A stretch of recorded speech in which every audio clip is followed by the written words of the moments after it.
Assalamualaikum warahmatullahi wabarakatuh. Perkenalkan, kami dari kelompok 5 akan mempresentasikan mengenai materi etika, moral, dan akhlak yang beranggotakan Saya Septia Sapngatun Rizky dengan NIM I1B022001. Saya Diwahyuni dengan NIM I1B022029. Saya Oktavia Nurul Aini dengan NIM I1B022047. Saya Dalia Mora Sarusyadi dengan NIM I1B022053. Dan saya Nabila Rafa Chandra Kasih NIM I1B022115. Oke, pertama yang akan kita bahas adalah etika. Apa sih itu etika? Etika adalah cabang filsafat yang mencari hakikat nilai-nilai baik dan jahat yang berkaitan dengan tindakan seseorang yang dilakukan dengan penuh kesadaran. Etika berasal dari bahasa Yunani yaitu ethos yang berarti watak kesusilaan atau adat. Jadi artinya perbuatan manusia dinilai bukan dari tata adat akan tetapi dari tata adabnya, yaitu berdasarkan sifat dasar manusia yaitu baik dan buruknya. Adapun etika menurut para ahli, yang pertama, menurut Webster Street, etika adalah ilmu tentang tingkah laku manusia, prinsip-prinsip yang disistematisir tentang tindakan moral yang betul. Yang kedua, menurut New American MC, ilmu tentang filsafat moral tidak mengenai fakta, tetapi mengenai nilai-nilai. Tidak mengenai sifat tindakan manusia, tetapi tentang idenya, karena itu bukan ilmu yang positif, tetapi ilmu yang formatif. Yang ketiga, menurut A.S. Hornby-Ditch, ilmu tentang moral atau prinsip kaidah-kaidah moral tentang tindakan dan kelakuan. Yang terakhir, menurut Ahmad Amin, etika adalah ilmu pengetahuan yang menjelaskan arti baik dan buruk, menerangkan apa yang seharusnya dilakukan oleh manusia, menyatakan tujuan yang harus dicapai oleh manusia dalam perbuatan mereka, dan menunjukkan jalan untuk melakukan apa yang seharusnya diperbuat oleh manusia. Jadi kesimpulannya, etika adalah ilmu yang menyelidiki perbuatan baik dan perbuatan buruk dengan memperlihatkan amal perbuatan manusia sejauh dapat diketahui oleh akal pikiran. Nah, kita lanjut. Apa sih moral itu? Moral berasal dari bahasa Latin, yaitu mores, jamak dari kata mos yang artinya adat kebiasaan. Dalam bahasa Indonesia, moral diterjemahkan sebagai susila.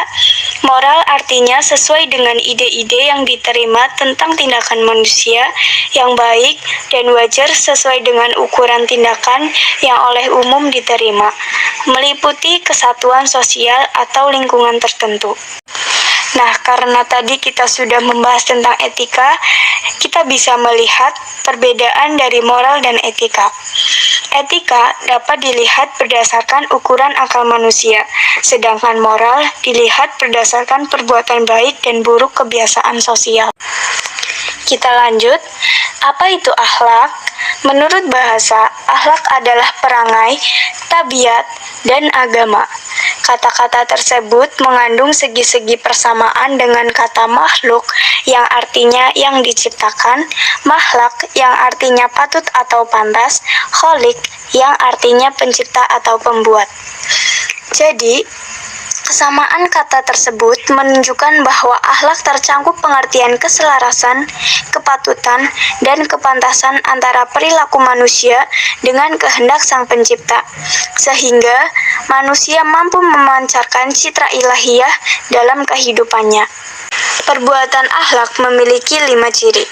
Yang pertama, perbuatan akhlak adalah perbuatan yang telah tertanam kuat dalam jiwa seseorang, sehingga telah menjadi kepribadiannya. Yang kedua, perbuatan akhlak adalah perbuatan yang dilakukan dengan mudah dan tanpa pemikiran. Yang ketiga, perbuatan akhlak adalah perbuatan yang timbul dari dalam diri orang yang mengerjakannya tanpa paksaan dari luar. Yang keempat, perbuatan akhlak adalah perbuatan yang dilakukan dengan sesungguhnya, bukan main-main ataupun bersandiwara. Yang kelima, Perbuatan akhlak, khususnya akhlak yang baik, adalah perbuatan yang dilakukan karena ikhlas semata-mata karena Allah, bukan karena ingin dipuji orang atau karena ingin mendapat pujian. Adapun pengertian akhlak menurut para pakar. Yang pertama, menurut Imam Al-Ghazali, akhlak adalah sifat yang tertanam dalam jiwa yang menimbulkan macam-macam perbuatan dengan gampang dan mudah tanpa memerlukan pemikiran dan pertimbangan. Yang kedua, menurut Ibrahim Anis, sifat yang tertanam dalam jiwa yang dengannya lahirlah macam-macam perbuatan, baik atau buruk, tanpa membutuhkan pemikiran dan pertimbangan. Yang ketiga, menurut Muhyiddin Ibnu Arabi, akhlak adalah keadaan jiwa seseorang yang mendorong manusia untuk berbuat tanpa melalui pertimbangan dan pikiran terlebih dahulu. Keadaan tersebut pada seseorang bisa jadi merupakan tabiat atau bawaan dan bisa jadi juga merupakan kebiasaan. Kita lanjut, hubungan akhlak dengan ilmu lain. Adapun hubungan antara ilmu akhlak dengan ilmu lainnya, antara lain, yang pertama, ilmu akhlak dengan ilmu sosiologi. Sosiologi mempelajari perbuatan manusia yang juga menjadi objek kajian ilmu akhlak. Ilmu akhlak sendiri mendorong kehidupan masyarakat menjadi pokok persoalan sosiologi. Begitu pula ilmu akhlak memberikan gambaran kepada kita tentang bentuk masyarakat yang ideal mengenai perilaku manusia dalam masyarakat. Yang kedua, ilmu akhlak dengan ilmu psikologi. Psikologi membahas tentang gejala-gejala kejiwaan yang tampak dalam tingkah laku manusia. Melalui ilmu psikologi atau ilmu jiwa, dapat diketahui sifat-sifat psikologi yang dimiliki seseorang. Dengan demikian, ilmu jiwa mengarahkan pembahasannya pada aspek batin manusia dengan cara menginterpretasikan perilaku yang tampak. Jadi, kesimpulannya, akhlak adalah sifat yang mendorong jiwa seseorang untuk melakukan suatu tindakan baik ataupun tindakan buruk. Nah, ini ada suatu quotes, akhlak yang mulia adalah membalas keburukan dengan kebaikan. Kalau hanya berbuat baik kepada yang baik, maka itu sudah merupakan keharusan kita sebagai manusia. Lalu yang selanjutnya yaitu ada hubungan antara ilmu akhlak dengan ilmu hukum. Seperti yang sudah kita ketahui bersama, bahwa ilmu akhlak ialah ilmu yang mempelajari tentang cara manusia berperilaku. Baik buruknya tindakan seseorang diatur dalam ilmu akhlak ini. Ilmu akhlak memerintahkan kita untuk melakukan perbuatan yang bermanfaat dan melarang perbuatan yang membahayakan atau beramar ma'ruf nahi mungkar. Sedangkan hukum ialah peraturan yang berupa norma dan sanksi yang dibuat dengan tujuan untuk mengatur tingkah laku manusia, menjaga ketertiban, keadilan, dan mencegah terjadinya kekacauan. Lalu bagaimana jika dalam suatu masyarakat tidak ada hukum? Tentunya akan terjadi kekacauan. Masyarakat akan berperilaku seenaknya sendiri yang akan menimbulkan berbagai konflik-konflik baru, sehingga hal ini akan sangat merugikan bagi banyak orang. Oleh karena itu, hukum ada dan dibuat untuk ditaati, bukan untuk dilanggar. Jadi, intinya, hukum itu memberi balasan atas baik buruknya akhlak seseorang dengan tujuan agar manusia bisa hidup dengan bahagia, dengan tenang, dan dengan tentram. Lalu yang selanjutnya yaitu ada hubungan antara ilmu akhlak dengan ilmu filsafat. Berbicara mengenai filsafat, itu erat kaitannya dengan menjalankan fungsi pikiran. Dimana ketika kita berfilsafat, kita dituntut untuk memiliki pemikiran yang mendalam, universal, radikal, dan sistematik dalam rangka menemukan inti dari sesuatu. Universal. Kita sudah sering mendengar kata tersebut. Apa sih universal itu? Yaps, universal ialah umum atau menyeluruh. Dalam berfilsafat, kita dituntut untuk memiliki pemikiran universal, yaitu pemikiran secara menyeluruh. Think outside the box. Dalam menghadapi suatu permasalahan, tentunya kita tidak selalu berada dan larut dalam hal atau permasalahan yang ada. Ada kalanya kita harus berpikir di luar ruang lingkup untuk melihat semua hal yang berhubungan dengan permasalahan itu dari luar. Lalu ada berpikir radikal. Apa sih berpikir radikal itu? Berpikir radikal ialah berpikir sampai ke akar-akarnya. Ini bisa dilakukan dengan kita bertanya terus-menerus. Kayak, kok bisa sih gini, kok bisa sih gitu. Hal ini akan membawa kita untuk menemukan jawaban yang hak, yang pasti, dan yang lebih baik dari jawaban-jawaban yang ada sebelumnya. Lalu ada sistematik atau sistematis. Itu artinya urut, teratur, dan tertata rapi. Dalam cabang-cabang ilmu filsafat, salah satunya yaitu ada etika. Dalam bahasa Islami, etika disebut sebagai ilmu akhlak. Melalui filsafat ini, etika atau ilmu akhlak berusaha untuk mengerti mengapa atau dasar apa yang harus kita jalani. Kita harus hidup menurut norma-norma tertentu. Lalu yang selanjutnya yaitu ada hubungan antara ilmu akhlak dengan ilmu pendidikan. Pendidikan dalam Islam dan ilmu akhlak itu saling berkaitan. Pendidikan tidak bisa dipisahkan dari akhlak.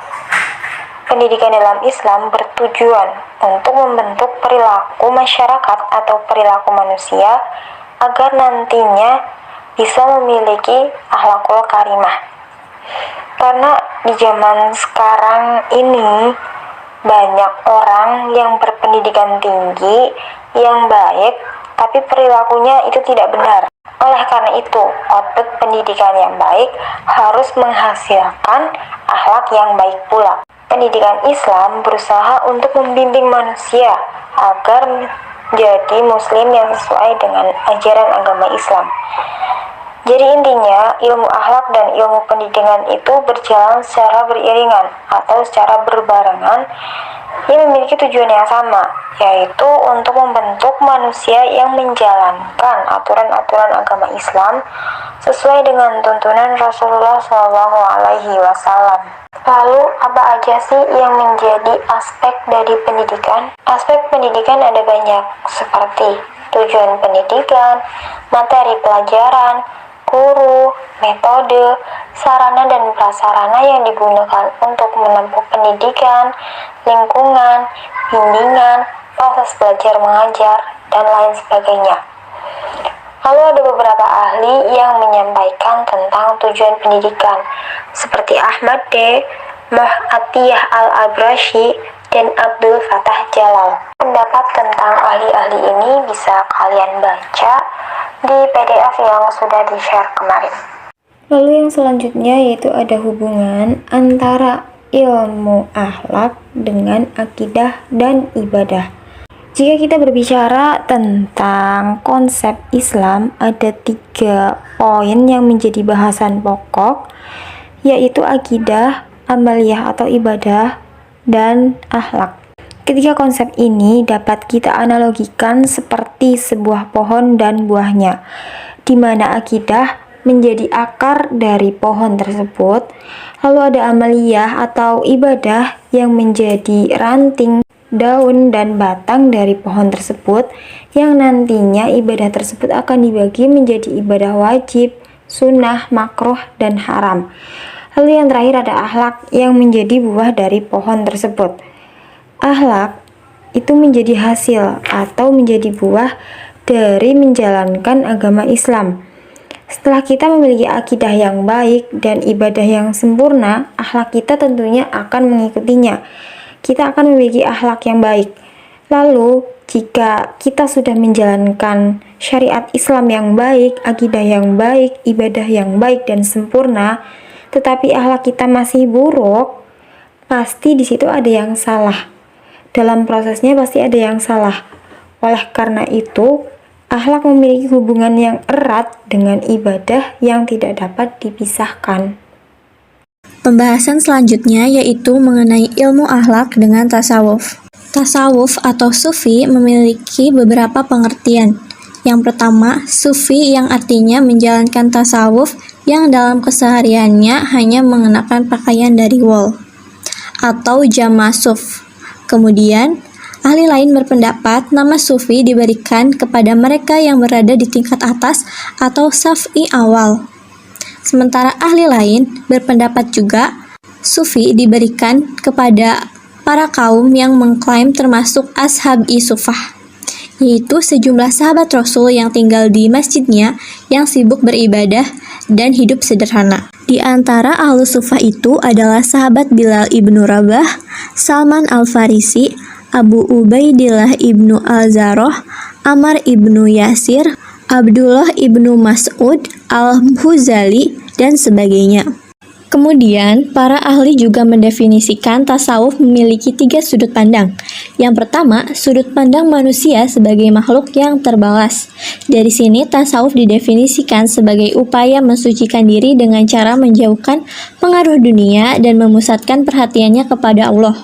Kedua, sudut pandang manusia sebagai makhluk yang harus berjuang terus. Sehingga, di sini, sebagai upaya memperindah diri sendiri dengan akhlak yang baik, sebagaimana yang dicontohkan oleh Rasulullah SAW. Kemudian yang ketiga yaitu sudut pandang manusia sebagai makhluk yang bertuhan. Maka tasawuf di sini didefinisikan sebagai kesadaran fitrah atau perasaan percaya kepada Tuhan yang dapat mengarahkan jiwa agar selalu tertuju kepada kegiatan-kegiatan yang dapat menghubungkan manusia dengan Tuhan. Kemudian terdapat seluk-beluk atau lekuk-lekuk pemikiran kalam, fikih, tasawuf, dan filsafat. Di sini, filsafat sendiri lebih menekankan kepada aspek logika dan pemikiran keislaman, berbanding terbalik dengan pemikiran atau teologi kalam yang lebih berdasar pada nas-nas atau teks keagamaan. Sehingga dengan kata lain, kalam atau teologi lebih lengket dengan teks-teks Al-Quran dan hadis, sedangkan filsafat lebih pada pencarian makna, substansi, dan esensi dari pesan-pesan yang ada di dalam teks yang tersurat. Selanjutnya, terdapat tasawuf yang lebih menekankan pada aspek esoterik atau kedalaman spiritual batiniah dari keberagaman Islam. Tasawuf sendiri muncul sebagai respon terhadap penyatu paduannya pola pikir kalam dan fikih yang dianggap terlalu kering dan formal. Tasawuf sendiri memiliki tema yaitu tentang kesederhanaan dalam menjalani hidup dengan tidak mengutamakan dunia, yang bermakna kita harus tetap mengutamakan kebutuhan akhirat sebagai bekal kita kelak. Tidak mau diperbudak oleh harta yang akan menjauhkan diri dari tujuan hidup. Sifat-sifat dan keadaan terpuji, kedekatannya dengan Tuhan, dengan selalu menjaga kebersihan lahir maupun batin dalam rangka mengembangkan pribadi maupun sosial yang konstruktif. Sejalan dengan pembahasan di slide sebelumnya, Said Aqil Siraj mencoba memahami tasawuf dalam konteks pendidikan. Sehingga terdapatlah potensi kemanusiaan yang perlu dikembangkan secara harmonis. Yang pertama ada IQ atau zaka akil, kemudian ada EQ atau zaka zihni, dan ada SQ atau zaka kolbi.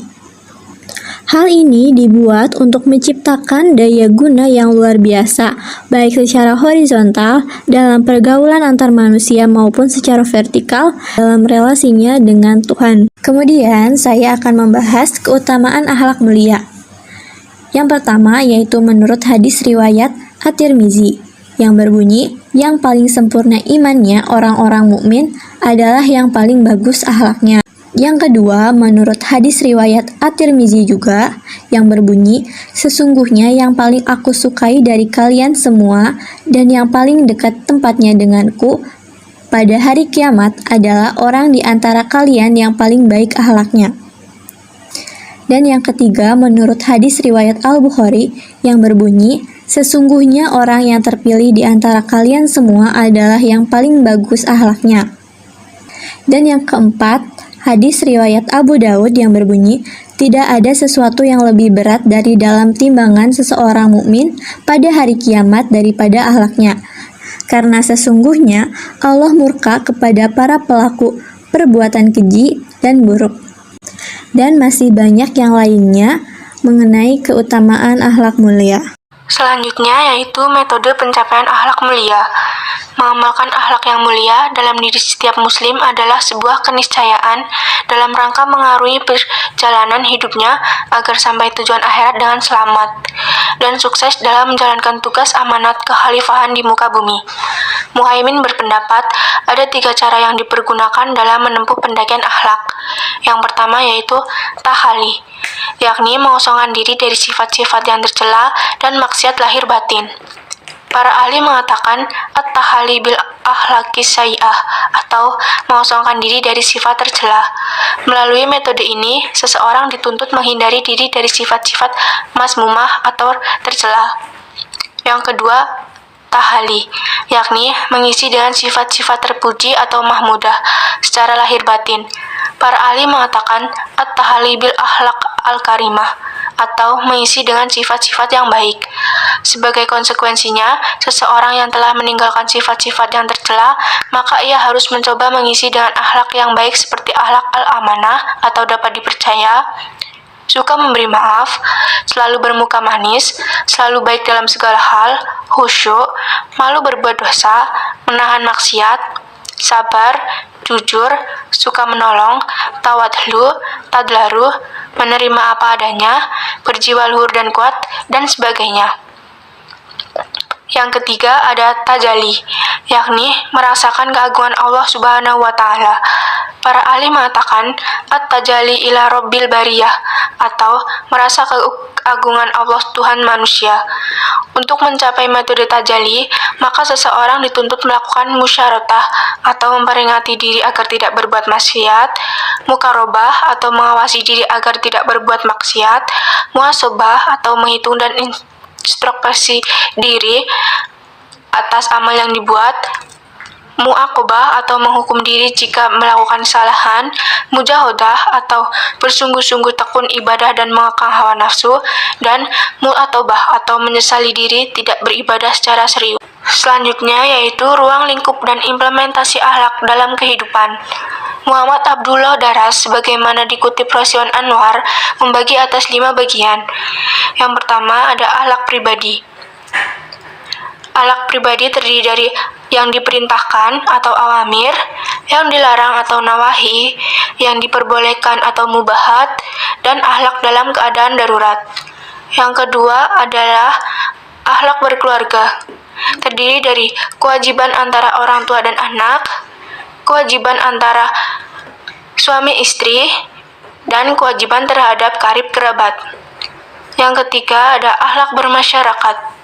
Terdiri dari yang dilarang, yang diperintahkan, dan kaidah-kaidah adab. Yang keempat ada akhlak bernegara. Terdiri dari hubungan antara pemimpin dan rakyat, dan hubungan luar negeri.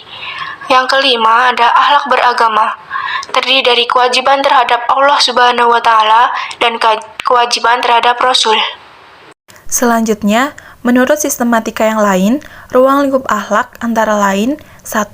Akhlak terhadap Allah Subhanahu wa Ta'ala, 2. Akhlak terhadap Rasul Shallallahu Alaihi Wasallam, 3. Akhlak pribadi, 4. Akhlak dalam keluarga, 5. Akhlak bermasyarakat, 6. Akhlak bernegara. Berdasarkan sifatnya, akhlak terbagi menjadi 2 menurut Al-Hindi Al-Muttaqin. Pertama, akhlak mahmudah atau akhlak terpuji. Contoh dari akhlak mahmudah adalah ridho kepada Allah Subhanahu wa Ta'ala, cinta dan beriman kepada Allah Subhanahu wa Ta'ala, beriman kepada malaikat, kitab, rasul, hari kiamat, dan takdir. Taat beribadah, selalu menepati janji, melaksanakan amanah, berlaku sopan dalam ucapan dan perbuatan, qanaah, tawakal, sabar, syukur, dan tawadu. Yang kedua, akhlak mazmumah atau akhlak tercela. Contohnya, kufur, syirik, murtad, riya, fasik, takabur, mengadu domba, dengki atau iri, hasud, kikir, dendam, khianat, memutuskan silaturahim, putus asa, dan segala perbuatan tercela menurut pandangan Islam. Berdasarkan objeknya, akhlak dibedakan menjadi 2. Yang pertama, akhlak kholik, yang kedua, akhlak kepada makhluk, yang termasuk akhlak kepada makhluk yaitu akhlak terhadap Rasul Shallallahu Alaihi Wasallam, akhlak terhadap keluarga, akhlak terhadap sesama atau orang lain, akhlak terhadap lingkungan dan alam. Sedangkan Quraisy Shihab dengan mempersempit makna akhlak luhur dengan istilah sopan santun yang diajarkan Islam dengan cakupan sebagai berikut. Yang pertama, sopan santun terhadap Allah Subhanahu wa taala. 2. Sopan santun terhadap Rasul sallallahu alaihi wasallam. 3. Sopan santun terhadap sesama manusia, masing-masing sesuai dengan kedudukannya. Misal, ayah, ibu, saudara, pasangan, teman, lawan, dan lain-lain. 4. Sopan santun terhadap binatang. 5. Sopan santun terhadap tumbuh-tumbuhan. 6. Sopan santun terhadap lingkungan, alam, dan benda-benda tak bernyawa. 7. Sopan santun terhadap makhluk yang tersembunyi. Sekian presentasi dari kelompok kami, kurang lebihnya mohon maaf. Wassalamualaikum warahmatullahi wabarakatuh.